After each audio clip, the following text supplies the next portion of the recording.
The day Emeka Okafor washed his wife's wrapper in the backyard, three things happened. Old Mama Chidima saw him from over the clay fence and pressed her hand flat against her chest like she was catching her heart before it fell out.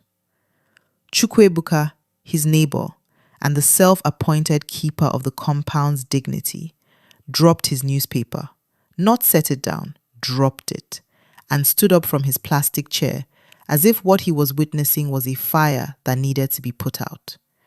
And Emeka's own mother, who had come visiting from Ozubulu that morning and had not yet announced herself, stood at the back door with her wrapper tied to her chest, watching her son scrub suds into a yellow cotton fabric with both hands. Nobody said anything, yet. That was the thing about Oguta town. It never said anything, yet. It watched first, it stored, it remembered. Emeka wrung the fabric with a calm that belonged to a man doing something he had done 100 times, because he had. He shook it open, snapped it twice in the air the way his wife Adese had taught him. So it doesn't crease snap it properly, and carried it to the line they had strung between the guava tree and the window louver. He pegged it.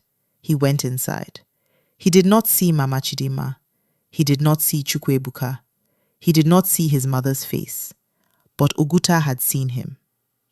It started, as most things in that town did, with a conversation at the borehole. Women carried their buckets there in the early morning while the air was still cool, and they talked. The borehole conversation was the original social media, fast, opinionated, and almost impossible to correct once something had been posted. That Emeka, Mama Chidima said, lowering her bucket. She said only those two words and let them breathe. The other women knew what she meant. You always knew what Mama Chidima meant. The rapper, said a younger woman, Ngozi, who lived in the flat opposite Emeka's compound. The rapper, Mama Chidima confirmed. And it is not the first time, Ngozi added. I have seen him carry her food flask to the gate when she is going to her shop. I have seen him braid the children's hair when she traveled to Owerri. She paused. He braids hair well, oh. This last observation landed with some complexity. A few women were quietly impressed. Most chose not to be. What kind of man braises his daughter's hair? An older woman named Lolo asked.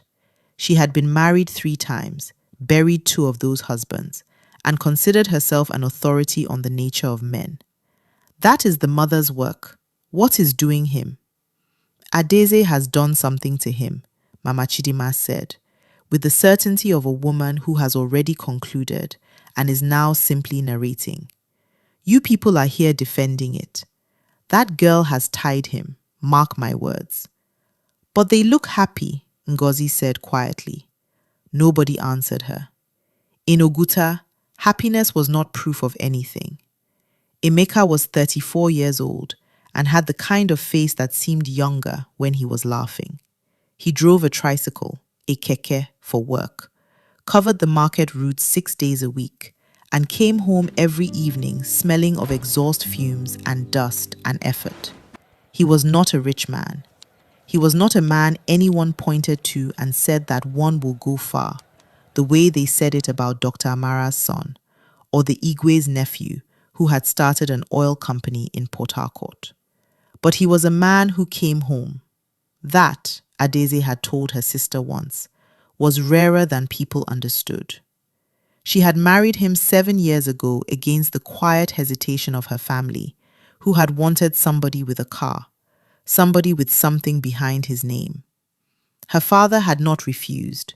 He was too tired and too kind a man to refuse. But he had asked her twice, softly, Are you sure, Adese? The man drives keke. And she had said yes, she was sure, because she had watched Emeka for 2 years before she agreed to anything, and she had seen things she was looking for. She had seen that he listened when she talked. Not the nodding kind of listening, the kind men did while thinking of something else, but the kind where he would bring something up 3 days later. You said the fabric seller on Imo Street was cheating people. I saw her today and yes, she reweighs when she thinks you're not looking. The kind that meant he had carried what she said inside him and walked around with it. She had seen that he did not think her work was small. She sold fabric from a stall in the market, nothing grand, but he spoke about her shop with the same weight he used when discussing anything else that mattered. He never said, your little business. It was always your shop, or sometimes Adese's place, spoken to others with a particular flatness that meant, this thing is real. Do not diminish it in front of me. And she had seen, on a day she was sick, a bad malaria, the kind that hollowed you out, that he had come home, assessed the situation, tied his son to his back, Nigerian style, even though his son was already 5 and heavy, and spent the afternoon managing the house as if it were simply a thing that needed to be done. No theatre, no expectation of praise, just done. She had known then. She had carried that day around with her like a smooth stone in her pocket. Chukwa was the one who finally said it to Emeka's face. It was a Sunday. They were outside after church, the compound quiet, children playing in the red dust, the smell of onions and palm oil drifting from several kitchens at once. Emeka was washing his keke, hosing it down, scrubbing the body with a sponge. Chukwa came and stood nearby in the way that meant he intended to talk. Emeka waited. You know, Chukwa began, leaning against the wall. I look at you sometimes and I think, this man has forgotten himself. Emeka wrung the sponge. How do you mean? What you are doing, how you are doing, running around for that woman, washing, cooking, carrying. He shook his head slowly, with the sadness of a man delivering difficult news. People are talking, my brother.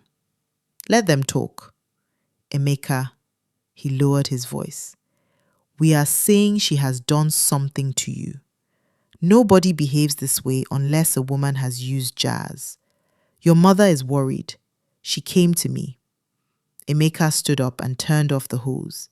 He looked at Chukwa for a long moment without malice. Chukwu, he said, when was the last time you sat down with your wife and asked her how she was doing? Not about the children, not about money. Her, how she is doing. Chukwa blinked. What kind of question? When last did you eat food she cooked and tell her it was good? Not grunt, not just finish the plate. Tell her. He picked up his sponge again. When last did she laugh because of you? Chukwa's face was doing something complicated. I am not her woman, he said finally, falling back on the solid ground of outrage. I am her husband. I know, Emeka said.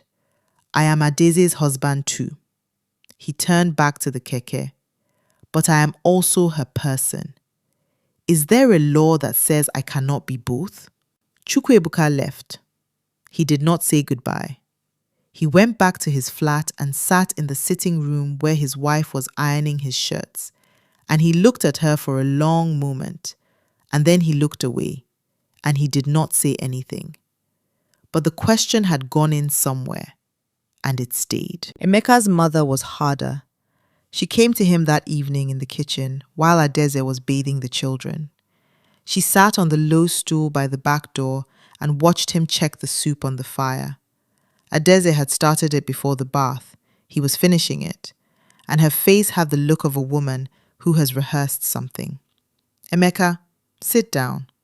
He turned down the flame and sat on the bench across from her. I raised you, she said. I know who you are. I know you are not a weak man. I know this. She pressed her palms together.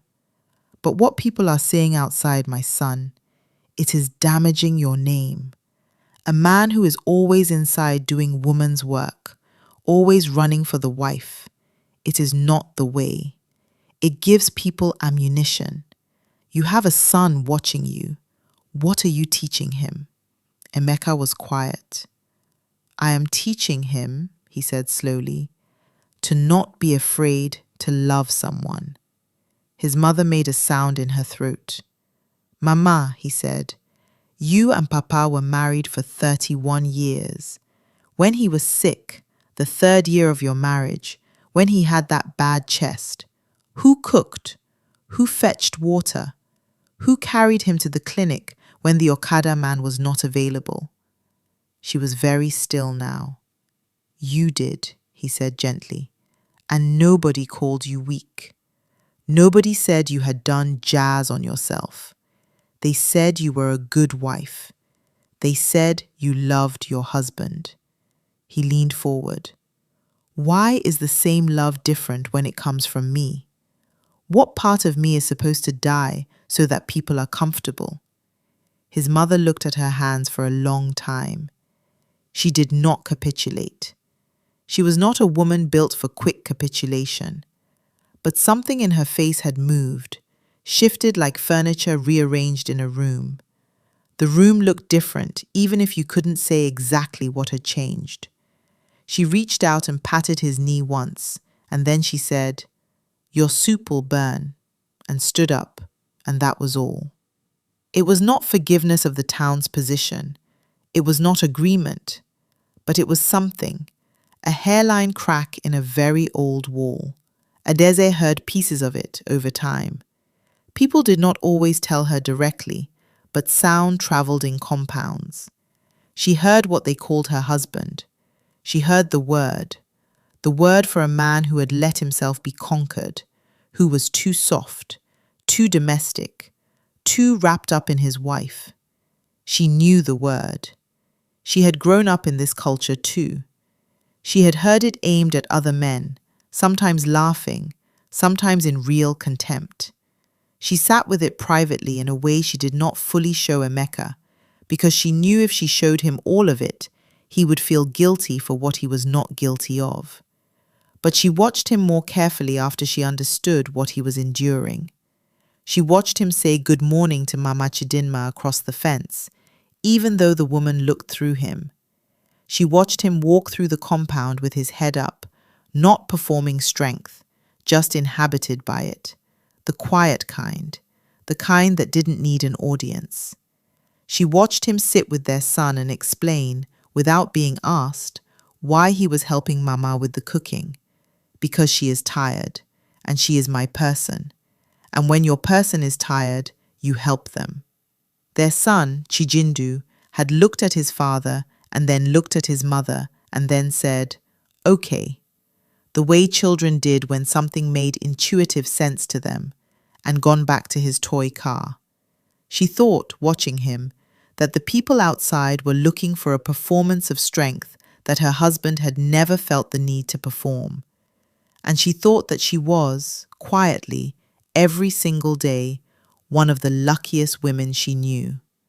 She never told him that in those exact words, but she told him in the way she told him, setting his water out before he woke, the way he liked it, slightly warm.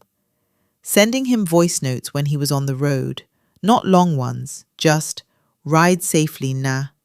Defending him once, calmly, at the borehole when she happened to be there, and Mama Chidinma made a remark about her husband being too housewifely. Adese had set her bucket down and looked at Mama Chidinma and said, without raising her voice, "My husband has never raised his hand to me. He has never made me feel like I am a burden to him. He has never made my work feel small. If the price of that is people calling him a name, then I am grateful he is willing to pay it. And I pray your daughters find men willing to pay the same." She picked up her bucket and left. Ngozi, who was there, told someone, who told someone else. The story moved through Oguta the way stories did. Not everyone changed. Mama Chidinma still watched the fence sometimes with that expression. The word was still used in certain conversations, accompanied by a certain laugh. And Emeka's name was sometimes attached to it by people who did not know him and did not need to. Some people were simply not in the market for revision. They had built their understanding of the world carefully over decades, and they were not about to take it apart over one man with a sponge at a clothesline. Lolo at the borehole still maintained that something was not right about the whole thing, and that time would show them all. But Ngozi's husband, without mentioning why, began helping her with the children's bath on nights she came home late from her hair salon. He didn't make a thing of it. He just appeared in the bathroom doorway and said, "Go and rest. I'll do it." And she stood there for a moment, unable to move because she was not used to that particular sentence.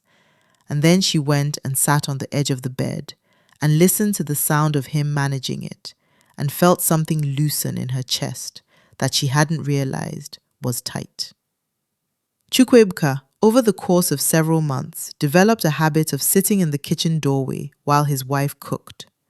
Not helping, he was not there yet, but sitting, talking, asking about her day in a way that was clumsy and new, and not yet entirely convincing, but was, unmistakably, an attempt. His wife noticed. She did not comment on it because she was a wise woman, and she knew that commenting would end it. She just answered his questions and cooked and waited. And Emeka's mother, who had gone back to Ozubulu without finishing the argument, called him 3 weeks later on a Sunday evening. She talked about nothing for a while: the yam harvest, a cousin's naming ceremony, the price of kerosene. And then, near the end, she said, "Your wife is fine?" "She is fine, Mama." "And the children?" "They are well." A pause. "Good," she said. "Tell her I said she should rest well." Another pause, thinner this time. "Tell her I said she married a good man."